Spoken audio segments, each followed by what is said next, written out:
2. Check 1 2.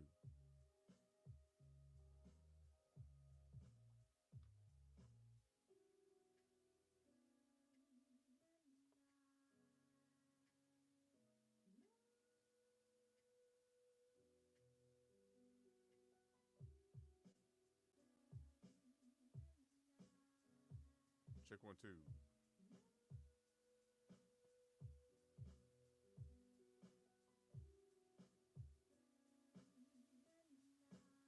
Welcome, ladies and gentlemen, to the Duet Ninja Dojo.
What's good, folks? Welcome to the Duet Ninja Dojo. I go by the Duet Ninja. I explain shit. This is the official Duet Ninja Dojo, only available on YouTube. And of course, if you want to support the channel, whatnot, as we grow, I say we because I don't do this alone, obviously. Please feel free to subscribe and all that good stuff. You get the notification whenever I drop a live. We're starting to do this every Friday at 11 a.m. Eastern Standard Time. Come on here a little bit early, grab a little music, chit chat in the feed if you like. Yeah, welcome to the Duet Ninja Dojo. Glad to have you here.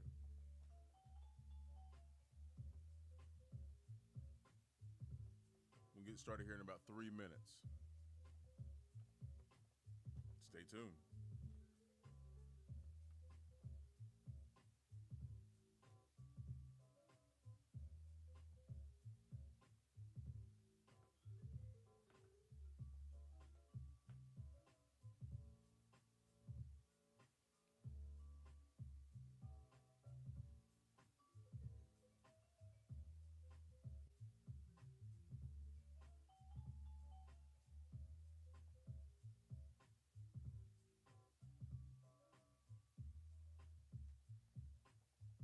Music brought to you by Jazz Liberators.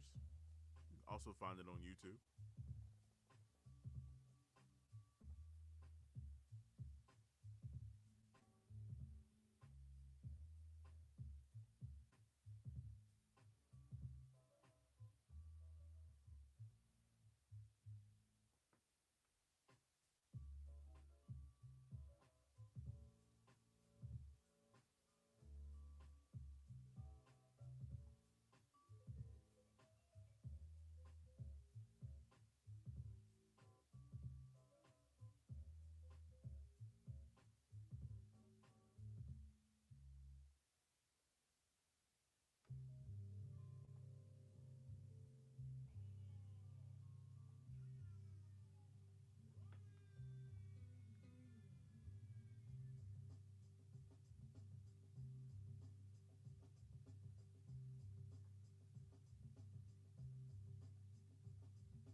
All right, all right, all right.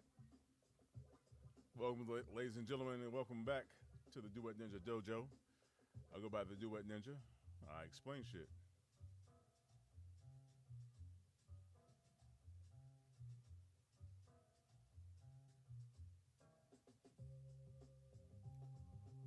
All right, so today, as you can see here, we're going to be talking about how policy protects and strengthens the wealthy during economic hard times, because that's exactly what we're in. That's what's coming. I know you guys know about the big beautiful bill or whatnot, and it's just the beginning of a ramification for those who are seen as low economic status or whatever. Um, but in each and every situation where there's some type of tragedy, destruction, financially, economically, structurally, however you want to look at it, people who have and well, people who have resources tend to take advantage of these situations. And as folks who are not in that type of category, you and I, large majority of us, um, I think it's best that we understand how these people are going to play the game, so to say, if you didn't know this already. So I have a video earlier about this, but I'm just going to retouch it and continue on with it because I didn't I didn't get to finish part one. So here we go. Okay, as you can see here, all right. So bailouts and stimulus packages. That's corporate welfare. I think many of us understand that already. And this corporate welfare is what allows these wealthy individuals to move resources into positions that's going to make them money going forward. You have to have money to make money. That's how that goes. All right. You have some examples here in the U.S. government. Obviously, you have the 2008 Troubled Asset Relief Program, or program at TARP. That was $700 billion given to the banks, AIG, and automakers. And many executives still receive bonuses to this day. And this obviously came during Obama's presidency. And there were a lot of Democrats in Congress at that time. Let that sink in. Greed is not a partisan issue. I will always say that. 2020, you have what's called the CARES Act. And this was, here we go again with the Democrats, right? The PPP loans. Now, granted, just so happens Joe Biden was in office when COVID hit, 2020. But then, it is what it is. And PPP loans, airline bailouts, the Fed buying corporate bonds, hedge funds and large companies access to capital markets almost risk-free. If you don't have to take a lot of risks, folks, and you already have that type of revenue, the type of resources, liquid resources, especially, um, yeah, you can leverage that for your benefit. And a lot of people who cannot invest don't have that opportunity. PPP loans, right? You have people in place that know how to fill out these forms, give you a heads up on how to fill it out, what to expect. These people will take care of that for you while you're doing other things, you're trying to maneuver around during this time of grief and things of that nature. Okay, tax advantages, right? So you have legalized wealth preservation. Wealthy individuals were able to, and corporations use tax codes to reduce liability even when losing money. The wealthy stay wealthy, folks, because they understand how to play the game. Because people kowtow to their wealth, they kowtow to their resources. They have this positive stereotype of people who are wealthy. It's why we are where we are. People are constantly trying to climb the capitalist ladder, because that's what capitalism is. It's about hoarding resources. But I get to that in just a second. So these tax advantages includes carry forward losses, right? Use past losses to reduce future taxes. Depreciation, right after asset value, even if appreciating, right? This is what Trump got in trouble for. Found guilty for. Capital gains tax, like lower rates than earned income tax, which doesn't make a lot of sense. If your capital gains, is attached to a multitude of millions of dollars, there's no reason why that should get that should not get taxed more than people who are trying to survive based on earned income. And this is why a lot of wealthy people have their assets offshore so it doesn't get taxed like that. And again, you have to have money to not only buy into that type of situation, but to have people manage that situation for you, and it gets expensive. Deregulation, right? That leads to increased control and profits. And deregulation is something that senators and House members have been pushing for years and years and years because they fool their constituent, the large majority of their constituents, because wealthy people in this country are a minority, a very strong minority, but a minority nonetheless. Um, these individuals, these political individuals, manipulate their constituents to go along with that situation. So it winds up being something that people like. Yeah, yeah, deregulate all these regulations. Well, if you can't benefit off of hard times, that's anyway. Um, hold tight. Check two. Check 2 3. That's interesting. Okay, but examples given in post 2008 rollbacks of Dodd Frank banking regulations. You had 2020 COVID era loosened up labor laws, and the gig economy expansions, environmental regulations paused for energy and chemical companies. And the environmental aspect of this is what's really troubling, and should be extremely troubling for the younger generation, which is why you get more and more younger people are against anything that adds more fuel to the fire, so to say, when it comes to global warming and the destruction of the environment. We have nowhere to go, folks. Low interest rates, all right, that leads to cheap money for the rich, right? The Federal Reserve, which is an asset of the wealthy in this country, slashes the interest rates during downturns, making borrowing cheaper, but only those with assets can borrow at scale. This is it's a problem. The result being wealthy buy stocks, real estate, and companies. And the real estate right there is really key at this point, at this juncture, especially when your basic everyday American have a hard time buying a home, let alone property and building a home on top of it.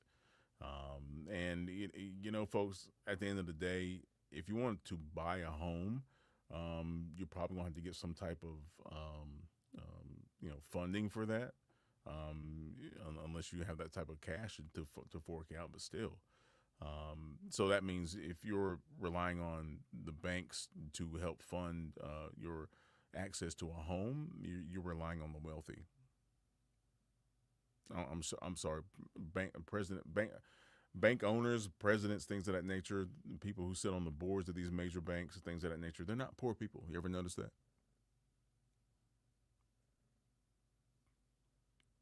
Moving on. Average Americans can't access the same leverage, right? Which puts you behind not only the social economic eight ball, but behind the political eight ball. This is why you can't play ball when it comes to political leverage, if you're just a basic everyday folk. Okay, increases the quote unquote asset wealth gap. So again, like I mentioned, you buying up stocks, you're buying up real estate. You're the one who hires and fires people, and at the same time, you have access to political leverage that your employees, your workers, do not. Now, everybody and their mama has to rely on you, whether or not you're a good person or not. Look around you. Yeah. Moving on. Political influence, like I just mentioned, access to policymakers. I guess I already touched on this. Evidence being in 2020 alone, lobbying spending hitting all-time high of $3.5 billion. Remember what I just said about people, these wealthy individuals, and the fact that we have to rely on these wealthy individuals. These lobbying firms, they have ties to these bankers, these banks. Yeah, absolutely. They rub elbows with these folks. Again, if you're a minority, you wind up hanging out and communicating with people who are like you, right? Segregation is not just a negative issue. Okay. Another piece of evidence: industries like finance, healthcare, and tech dominated lobbying dollars. And finance, healthcare, even tech. You're looking at insurance. You're looking at insurance companies when it comes to this. Okay. So the final conclusion based on this prompt: economic hard times often reshape the economy, not for the average worker, but for those positioned to buy cheap, leverage credit, influence policy, and more importantly, control labor markets. And all of these things point to the fact that the big beautiful bill was pushed through exactly based on that. Based based on that. Go look at go look at the breakdown. If you have time to read the big beautiful bill, whatever I want to call it, I say the billionaire bailout bill. If you want to check it out, and cross reference with these points here, feel free. Feel free. They told you to your face what was going to happen, and you did it anyway, huh? There's a visual summary. I can show you guys here. The psychoeconomic crisis favoring the rich. Crisis hits equals asset prices crashing. Policy response: you get bailouts, cheap loans, deregulation, so on and so forth. What I just mentioned. And here's some charts. I'm not quite sure if this will. Let me pull it up. Yes. All right. Trends in wages and productivity in the United States. What you're seeing here is a line graph. Okay. The real wage growth by percentiles from 1973 to 2014. Okay. So at the tenth percentile of wage growth, you have an increase and then you have a dip, right? And again, this is the trends, right, in wages and productivity. Okay. So again, the real wage growth. It's on the left here. Who is this? I'm sorry. All right. So the understanding historical convergence between productivity and typical workers' pay, compensation and productivity. Right. So you have the real producer and average hourly compensation, net productivity. Okay. And the real median hourly compensation. You notice how the compensation is way down here, but the net productivity is way up here. Right. And the real wage growth by percentiles. Obviously from 1975, things are a little more collected, right? And the median stays below the 1 to 1.1, and it barely even touches 1.1. But the 90th percentile, right? Look at that. You notice the correlation, the association, excuse me, net productivity, and the wage growth by percentiles, right up here, right? So clearly, the net productivity and the outcome of that productivity is going towards the wealthy, because the real consumer average hourly compensation, I mean, it's drastically lower. All right, you're barely even 50%, but the output, the compensation, excuse me, the net productivity is way up here. The real median hourly compensation is, gosh, look, I mean, it doesn't make any sense, especially like in the mid to late '90s. Look at that. That's yeah. I was in college at that time. Well, I was getting ready to go to college. I was still in the Navy for a little while.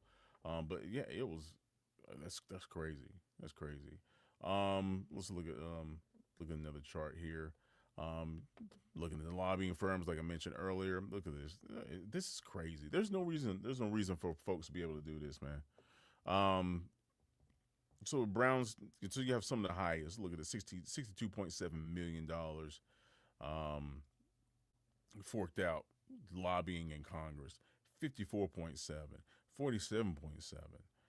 I mean, this is crazy.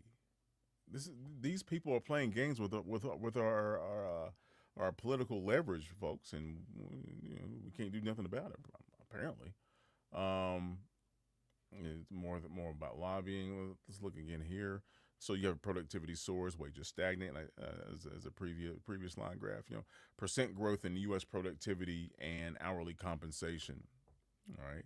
So again, net productivity you have here. Look at that, skyrocketing year after year after decade after decade after decade, just straight up. Hourly compensation, it pretty much it capped out from like 1980 to the middle of 1990. It actually kind of dipped a little bit, then it started rising back up, right? And then it kind of, well, it looked like it's going to dip down again. Actually, based off of the big beautiful bill, mind you, look like it's going to cap off again, and dip, right? Again, folks. I mean, the numbers are there. We just people have to understand what's going on. Just real quick, just a little breakdown here. This information kind of correlates with the statistics that you saw here. But this is what really worries me. Again, because we're already behind the eight ball economically. The economic downturns often lead to a cycle where wealth is transferred. Sorry, that's my dog. Economic downturns often lead to a cycle where wealth is transferred from the broader population to those with substantial capital. All right, this diagram outlines the stages of wealth accumulation and transfer, highlighting how strategic planning can preserve and grow wealth across generations, especially during economic downturns. Let's see. Can we open this link? Oh, it's not verified. Okay. But again, it just correlates with what I've already mentioned to you guys here before. And again, at the end of the day, folks, this is how you play the game, but you have to have the chips to play. And that's going to be a huge problem going forward. If we can't do anything about keeping folks from leveraging credit and influencing our policies as Americans, there's really not much we can do about this. This is why you have to be informed from a political standpoint to get the right people in office. Unfortunately, I'm afraid we're to the point now where our politics, our government is going to have to be completely overturned, not overran, not destroyed, so to say, but completely overturned. Meaning, the Republican Party should not have any representation in the halls of Congress whatsoever. This is damning. It's extremely dangerous, and we're cutting our options as a country going forward at the knees, because our young people aren't going to have anything to latch on to. This is where we are, ladies and gentlemen. This is how the wealthy put things in motion, and darn them made it impossible for us to do anything about it. Almost. So, this is the Duet Ninja Dojo, folks. If you have any questions, put them in the comments. I'll look through them before I go live next Friday, July 11th. And this is how we're going to be going for a little while. I enjoy coming on here and speaking about these issues live. And the more people who engage, the better we're off, because we need to have these conversations. So anyway, thanks for checking out the Duet Ninja Dojo. If you've apparently you'll be seeing this after I'm done. But yeah, try to jump on here live and engage in some questions and dialogue, things of that nature if you can. Again, that's 11 a.m. Eastern Standard Time, and I look forward to speaking with you guys on here about issues that deal with the realness.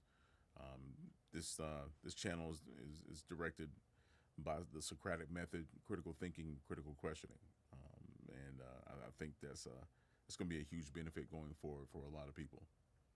Okay, so Again, thanks for checking out the Duet Ninja Dojo. Y'all take it easy. Enjoy your holiday. Peace.